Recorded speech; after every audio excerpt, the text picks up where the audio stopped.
Voice of మంజాల్సన్ కి స్వాగతం సుస్వాగతం. ఈరోజు మాజీ ముఖ్యమంత్రి జగన్మోహన్ రెడ్డి నెల్లూరు జిల్లా జువ్వల దిన్నెకు వెళ్ళాడు. ఎందుకంటే అక్కడ ఉండేటువంటి ఆ ఫిషింగ్ హార్బర్ కి సంబంధించిన 78 ఎకరాలు స్థలంలో దాదాపుగా 29 ఎకరాల స్థలం సాగర్ డిఫెన్స్ అనేటువంటి ఒక ప్రైవేట్ సంస్థకి కట్టబెడుతున్నట్టు వార్తలు వచ్చిన నేపథ్యంలో అక్కడ ఉన్నటువంటి మత్స్యకారులకి సపోర్ట్ గా ఈ రోజు జగన్మోహన్ రెడ్డి అక్కడికి వెళ్ళడం జరిగింది. మరి ఎప్పట్లాగానే మరి జగన్మోహన్ రెడ్డి అంటేనే జనం అంటేనే జగన్మోహన్ రెడ్డి. ఇసుకేస్తే రాలంత జనం, చాలా ప్రజలంతా కూడా తండాలకు వచ్చారు.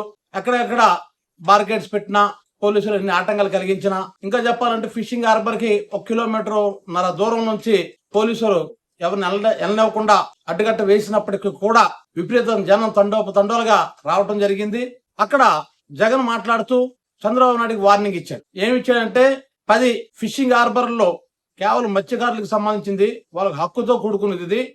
ఇది గాని ప్రైవేట్ పరంగా చేస్తే కళ్ళు మూసి తెరిచేలోగా మా ప్రభుత్వం వస్తుంది. వచ్చిన తర్వాత ఈ ప్రైవేట్ సంస్థలు ఏవైతే ఉంటాయో ఆ ప్రైవేట్ సంస్థలు పంపించేస్తున్నాం అని వార్నింగ్ ఇచ్చారు. జగన్ వార్నింగ్ చాలా బాగా పనిచేస్తుంది. ఎందుకంటే గతంలో కూడా మెడికల్ కాలేజీలని ప్రైవేట్ పరం చేయబోతే జగన్ అన్నాడు, ఎవడొస్తాడో చూస్తాను, ఏ వ్యాపారస్తుడు వస్తాడో, ఏ పారిశ్రామికవేత్త వస్తాడో, నేను వచ్చిన తర్వాత వాళ్ళందరినీ చట్ట ప్రకారం కటకటలో పంపిస్తానంటూ ఒక హెచ్చరిక చేయగానే ఈ రోజు వరకు ఎవరు టెండర్లు పాడటం లేదు. ప్రభుత్వం టెండర్లు పిలిపించినప్పటికీ కూడా ఒక్క సంస్థ కూడా రాలేదు. జోకేటంటే ఏదో ఒక ప్రైవేట్ సంస్థ వాళ్ళు టెండర్ వేశారని అన్నారు, కానీ తర్వాత అసలు ఆ సంస్థ వేయలేదని తేలింది. మరి ఈ రోజు ఈ మత్స్యకారులకు సపోర్ట్ గా చంద్రబాబు నాయుడుకి ఇచ్చిన వార్నింగ్ ఇది కూడా అంతే ఖచ్చితంగా పనిచేస్తుందని మత్స్యకారులు నమ్ముతున్నారు. అయితే ఈ విషయాన్ని డైవర్ట్ చేయడం కోసం, అంటే జనంలోకి వస్తే ఆ జన ఉధృతి ఇంకా అక్కడ మీడియా ఇవన్నీ ఇంకెక్కువ పబ్లిసిటీ ఇస్తానే దీంతో ఏం జరిగిందంటే జగన్ తాలూకా పిఆర్ఓ గతంలో ఆయన ఈనాడులో పనిచేసేవాడు, తర్వాత సాక్షి పేపర్కి వచ్చాడు, తర్వాత జగన్ పాదయాత్రలో జగన్ తాలూకా ఫొటోస్ వీడియోస్ ఇవన్నీ కూడా అతని దగ్గరుండి కవరేజ్ చేసేవాడు. పూడి శ్రీహరి గారు ఈ రోజు జగన్ పర్యటన ఉంది కాబట్టి ఒక పిఆర్ఓగా కొంత బ్రీఫ్ ఇవ్వాలి జగన్ కి. ఆ తాడేపల్లి వెళ్ళి జగన్ ని కలిసి తిరిగి వస్తుండేసరికి కొంతమంది మఫ్టీలో ఉన్న పోలీసులు ఆయన్ని కారులోంచి దించి కిడ్నాప్ చేశారని తెలుస్తుంది. దాన్ని అరెస్ట్ అంటారా కిడ్నాప్ అంటారా తర్వాత తెలుస్తుంది. కానీ ఇప్పుడు వస్తున్న సమాచారం మేరకు ఏంటంటే కుప్పంలో ఎవరో రిపోర్ట్ ఇచ్చారు, ఇప్పుడు 2024 ఇచ్చారు. ఎందుకంటే చంద్రబాబు నాయుడు ఏదో కత్తి పట్టుకొని ఒక వీడియో ఏదో ఇతను చేశాడట చంద్రబాబు నాయుడు మీద. దాంతో అప్పుడు ఎవరో రిపోర్ట్ ఇచ్చారు. దాంతో చిత్తూరు పోలీసు వాళ్ళు వచ్చి ఈరోజు తాడేపల్లిలో ఆయన అరెస్ట్ చేసి తీసుకెళ్ళినట్టు తెలుస్తుంది. గతంలో ఈ సోషల్ మీడియాలో పనిచేస్తున్న చాలా మందిని అరెస్ట్ చేయడం జరిగింది, కానీ ఈ మధ్యకాలంలో అరెస్టులు తగ్గాయి. తర్వాత అమ్మటి రాంబాబు ఇలాంటి పెద్ద పెద్ద నాయకులను అరెస్ట్ చేయడం జరిగింది, కానీ ఈ మధ్యకాలంలో అవి కూడా కొద్దిగా తగ్గాయి.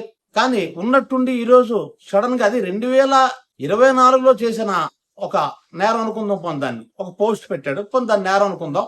దానికి ఇప్పుడు వచ్చి సడన్ గా అరెస్ట్ చేయడం అది జగన్ పర్యటనకి రోజే, అంటే కేవలం డైవర్షన్ పాలిటిక్స్ అని అనిపిస్తుంది. ఇది అంటే అందరూ ఇటీవల చర్చించుకోవాలని దానికి తగ్గట్టుగానే వైసీపీ నాయకులు ఇప్పుడు వరుసగా ప్రెస్ ముందుకు వచ్చి అది కిడ్నాప్ అరెస్టా, ఒకవేళ అరెస్ట్ దాన్ని ఖండిస్తాం లాంటి ఖండనలు ఇస్తున్నారు.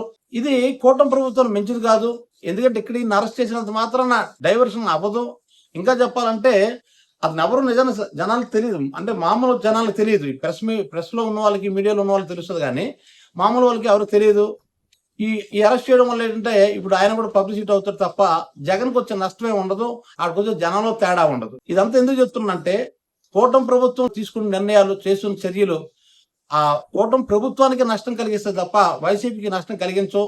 ఎందుకంటే మీరు ఎన్ని అడ్డుకట్టలు వేసినా జగన్కి జనాలు రావడం మానేయటం లేదు, ఇంకా ఉధృతం అవుతున్నారు. మీరు చేయాల్సిన పనులు ఏంటంటే మీరు ఇచ్చిన హామీలు ఈ టైం వేస్ట్ చేయడం కంటే ఈ ఇచ్చిన హామీలు మనం ఏ విధంగా నిలబెట్టుకోవాలి, ఏ విధంగా రాష్ట్రాన్ని ఆర్థిక అభివృద్ధి వైపు మనం పరుగులు తీయించాలి. మరి సంపద సృష్టిస్తారని మాట ఇచ్చాను కదా, మరి అప్పులు ఎక్కువైపోతున్నాయి, ఈ సంపద మనం సృష్టించాలన్న విషయం మీద మీ దృష్టిగా కేంద్రీకరించుంటే ప్రజల్లో మీకు మంచి పేరు వస్తుంది.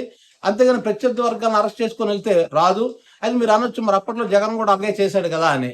మరి అందుకే కదా ఇంట్లో కూర్చుని పెట్టారు ఇప్పుడు అని. మీరు కూడా ఇంటికి వెళ్ళిపోతాం చూస్తున్నారా? అలా ఇంటికి వెళ్ళిపోతాం చూస్తే మీరు ఎలాంటి పనులు చేసుకుంటారండి. ఇంకో విషయం అంటే అరెస్ట్కి ఎవరు భయపడతారండి? అరెస్ట్ అవుతారు, మళ్ళీ బయటకు వస్తారు, మళ్ళీ మీరు అరెస్ట్ చేస్తారు, మళ్ళీ బయటకు వస్తారు. తర్వాత ప్రభుత్వం మారినప్పుడు ఏమవుతుంది? కాబట్టి ఎవరు అలాంటి భయపడి ఉంటే అసలు మన స్వతంత్ర పోరాటం రాదు.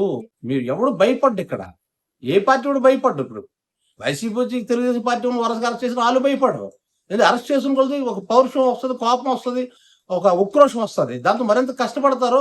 ఆ పార్టీ నాయకుడి కోసం ప్రాణాలు ఇవ్వడానికి సిద్ధపడిపోతారు. కాబట్టి మీరు రెచ్చగొడుతున్నారు తప్ప అలా చేయకండి. చూడండి, పార్టీలకు అతీతంగా మీరు ఈ పథకాలన్నీ ఇచ్చారనుకోండి, టీడీపీ మా అందరికి ఇస్తుంది, వైసీపీ అని తెలిసిన సరే మాకు ఈ పథకాలు అందజేస్తుంది అనేటువంటి అభిమానం మీ మీద పెరుగుతుంది. కానీ అరసి పెరగదు, ఉక్రోషం పెరుగుతుంది. దానివల్ల పార్టీకి నష్టం.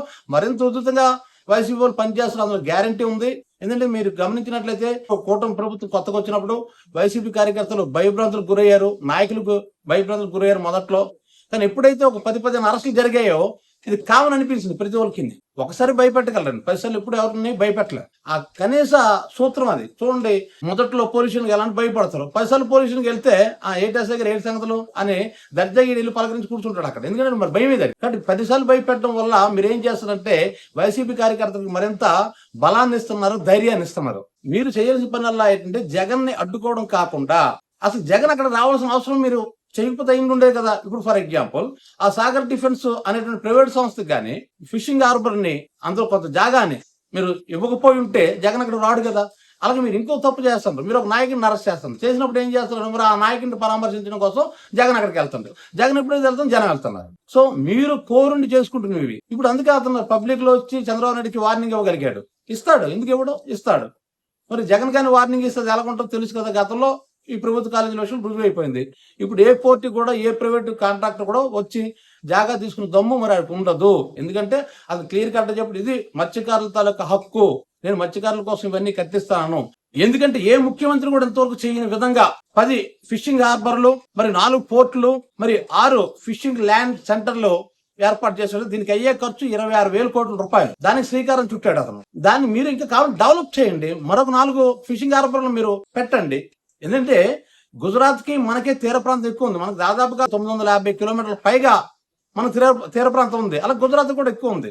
సో ఎప్పుడైతే తీర ప్రాంతం ఉంటుందో అప్పుడు ఆ రాష్ట్రం అభివృద్ధి చెందుతుంది. సో అటువంటి అభివృద్ధి చెందే అవకాశం ఉండేటప్పుడు మీరు మరో 4 ఫిషింగ్ హార్బర్లు పెట్టడం, మరో 4 పోర్టులు కానీ తయారు చేస్తుంటే ఆ మత్స్యకారుల జీవితాలు బాగుపడతాయి. అదేవిధంగా మీకు మంచి పేరు వస్తుంది, మీరు అధికారంలో ఉండడానికి అవకాశం ఉంటుంది. ఇవన్నీ మర్చిపోయి అతను వెళ్తుంటే మీరు అడ్డుపడడానికి కరెక్ట్ కాదు. జగన్ ఈరోజు మత్స్యకారులకు క్లియర్ గా ఒక హామీ ఇచ్చాడు. మరి జగన్ హామీ ఇచ్చాడంటే ఖచ్చితంగా నెరవేరుస్తున్న ఒక మాట ఉంది. ఆ ప్రజలకు నమ్మకం ఉంది ఆయన మాట ఇస్తే తిరగడని. సో ఆయన క్లియర్ గా ఏం చెప్తున్నాడు, ఒక 10-20 మందిని కలిపి ఒక గ్రూప్ గా ఏర్పాటు చేస్తాను. ఇక్కడ 1250 బోట్లు ఇక్కడ పార్కింగ్ చేసే స్థలం ఉంది. వాళ్ళు సొంతంగా బోట్లు కొనుక్కునేటట్టు 10% వాళ్ళు డబ్బులు ఇస్తే చాలు, 40% గవర్నమెంట్ ఇస్తుంది, 50% గ్రాంట్ల ద్వారా ఇస్తాం. సో ప్రతి 10 మంది లేదా 20 మంది ఏదో గ్రూప్ గా ఏర్పాటు చేసి వాళ్ళని ఈ బోట్స్ కి మెకనైజ్డ్ బోట్స్ అన్నాడు ఆయన. ఆ మెకనైజ్డ్ బోట్స్ కి ఓనర్స్ ని చేస్తాను, వాళ్ళ లైఫ్ మారుస్తాను అని మాట ఇచ్చాడు అక్కడ. సో మీరు వీలైతే జగన్ కంటే ముందు ఈ పనులను చేసి మించిపోయి కొట్టండి. అలా చేయకుండా జగన్ అడ్డుపడితే వచ్చే లాభం మీకు ఉండదు, నష్టం తప్ప. ఈ వీడియో మీకు నచ్చినట్లయితే వాయిస్ ఆఫ్ మంజాసన్ కి లైక్ చేయండి, షేర్ చేయండి, సబ్స్క్రైబ్ చేయండి.